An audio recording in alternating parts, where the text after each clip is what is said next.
Back here now on the GSMC Chip Shot Football Podcast to discuss another 0-3 team, unfortunately, for the Jacksonville Jaguars now in this scenario that they find themselves in after getting embarrassed last week, or I should just say a couple days ago, to the Buffalo Bills 47-10, and now being still winless at 0-3.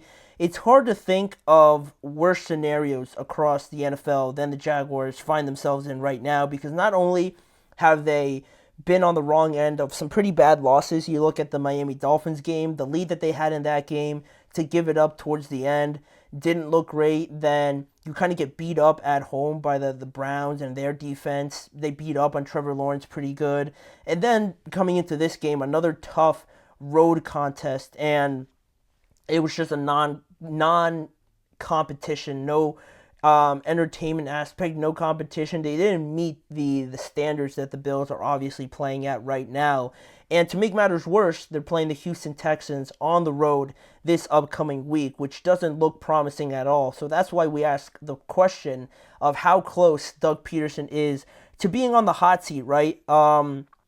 Because this is obviously something that will be brought up now in these scenarios when the fans, when anybody in the organization is desperate to kind of see some results, and when you try to think about some of the changes that you can bring to the Jaguars right now to make some immediate changes already. The coach is one of the easiest and one of the just one of the quickest areas to go to right away, because they're not going to move Trevor, obviously, just paying him, nor arguably should they, because he's only like 24, 25 years old.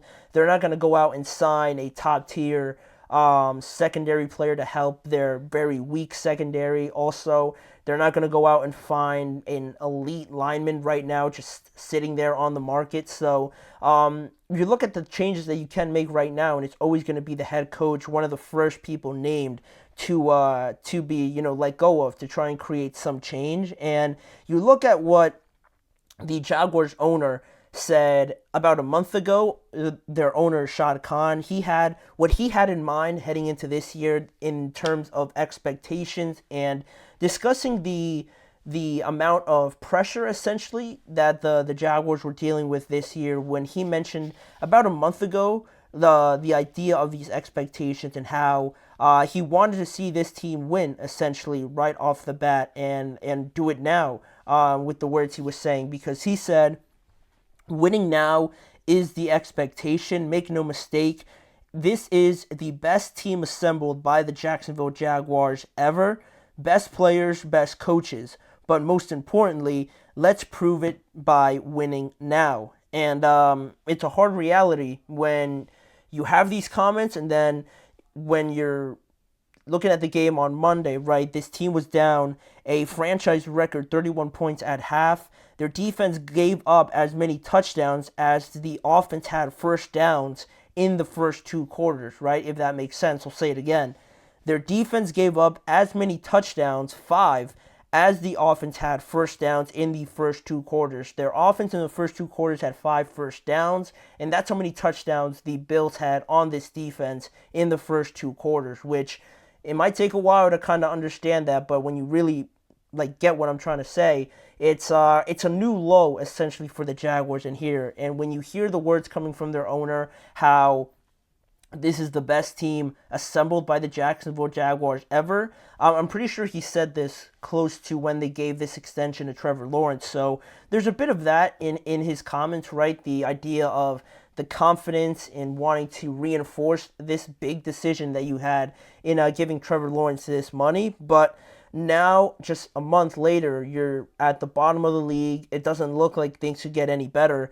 It's hard to say they could get any worse also, but it's in a bad spot right now, especially with these expectations, and trying to find any sort of solutions quickly. And I think that's what Doug Pederson was alluding to in his statements that he made after the loss to the Buffalo Bills, when he said there has to be changes, whether it's play, design, personnel, everything. Everything's on the table, let's call it. And those are all things that I have to look at. We have to look at as a staff and make the adjustments. And it's ironic because you're talking about changes, everything's on the table, that one of these changes could potentially be him. And necessarily, just to give my answer now, I wouldn't do that right now. 0-4, 0-3 is the last place you want to be, right? But I still have some confidence in Doug Pederson, and I think he's earned that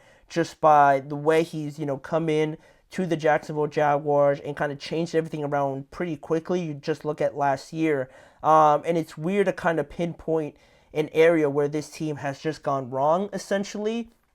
I think really just comes down, if I were to put a finger on it, to the idea of not reinforcing this team enough in the offseason. And, they added guys like Mitch Morse, a new center. They added guys like Darnell Savage on the back end, Eric Armstead to their defensive line. So it's not like they just sat on their hands like maybe the Cowboys did or something, but it's just not panned out right now. And injuries definitely have a say in this. Tice, I forget his first name, but their top defensive back, Campbell, he's on the IR. Darnell Savage isn't playing. He's dealing with an injury. So now their starting linebacker, Eliakon, also got hurt in the game against the Bills. They're dealing with some of that, but still, you look at last year and how things started off pretty well. They were 8-3 at one point, but then they had that obvious crash towards the end of the year where they lost their last 5 of their 6 games to crash out of all of the playoff spots. And then now you start 0-3 in this year, and you take all of that sample size, you look at a reality where the Jacksonville Jaguars have now lost 8 of their last 9 games dating back to last year. And, you made some changes, you added some guys, but it's obviously not working. So if that's not the case and somebody's trying to look for explanations, you look at what's, been kept the same or what you can change. And Doug Pederson is obviously one of the main candidates to be that change, to be sort of this example of trying to just create a change, create a spark to this team, because they need it right now. They're not in a good place, obviously, with Trevor's contract. And it's harsh to say that, I think, just because you don't want to say that he hasn't earned his contract. But still, for the Jaguars to be in that situation, if they even consider changing him at any point, they really can't do that with the guaranteed money they owe him and this just massive contract they gave him. It's not something that's feasible right now, so they're stuck from that point. So any inconsistencies, any bad performances we see from Trevor, some obvious ones, you're just going to have to live with. So Doug Pederson is obviously one of the main candidates right now to be that change, to kind of spark something in this team. And it also looks like the team is worse somehow now. I mentioned the additions before, but this defense isn't holding anyone down. The offensive line can't really protect Trevor, even though, like I said, they added a new center in Mitch Morse. Evidently, they needed more than that, I guess. Then Trevor Lawrence also has been inconsistent at times, making some nice throws, but also making some not so nice throws as well. So all of that culminated into the fact that, I said it last episode, I believe, that these two sides of the ball don't really complement each other. And you could look at it as a player thing, personnel thing, or you could also just look at it going back to Doug Pederson and the question how maybe the coach just isn't pushing the right buttons or isn't calling the right plays to make both of these sides kind of help each other. Because right now it looks like they're two different entities that the defense is just going out there and hoping to stop somebody, but they evidently can't. And the offense is going back out there as well. And it just looks like it's not a balanced situation right now with the Jaguars as they stand. And the last thing you want to say, but you can't avoid even thinking it or just being brought up, is that this is starting to look like a regression for the Jaguars going back to last year. How you ended, you wanted to see it get better, but now you still lose. You don't want this to become a regression, especially when you have to pay your quarterback $55 million per year. You can't have this team regress and then likewise have this quarterback regress instead of getting better, because again, he's only just about to turn 25.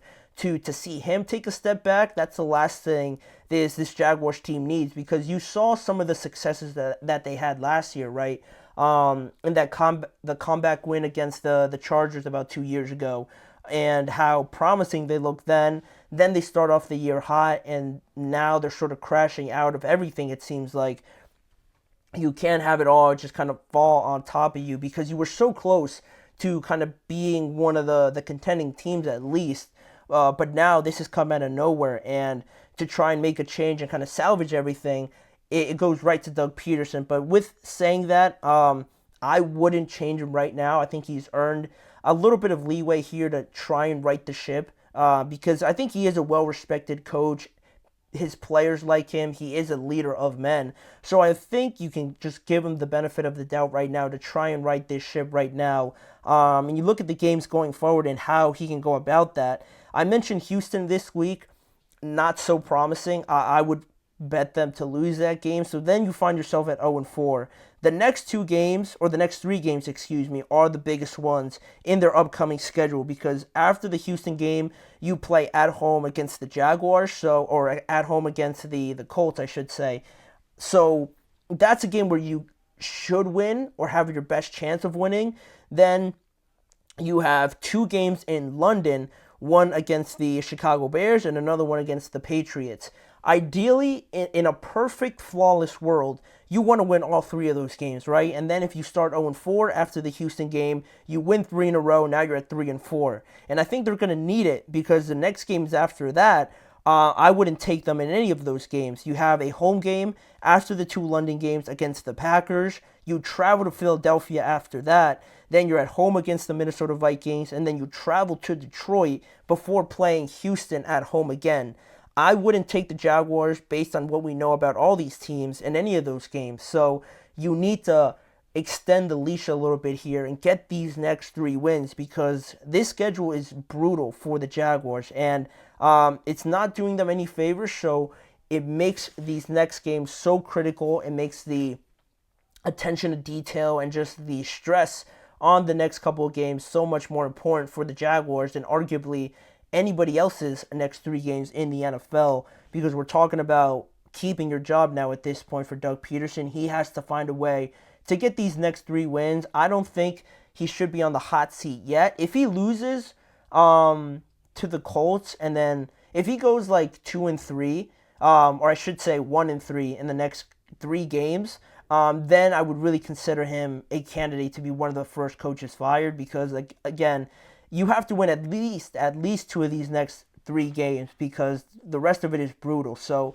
right now, I'm not going to say that he should be on the hot seat. I think he's bought himself a bit of time just on his resume and who he is, but it could all come crashing down very quickly if the results aren't there. So that's what I think about Doug Pederson and the Jaguars. Very, very, very critical moments for them going forward. But now, moving over to the NFC, we're going to preview one of the games coming up this weekend, an NFC South matchup between the Saints and the Atlanta Falcons. A big game for that division, two of the more exciting teams in that division as well. We're going to look at everything, the key matchups, the factors and everything like that, some injury news for both of these sides, and give my predictions on the winner of this contest. So that's coming up in just a few seconds. Don't go anywhere.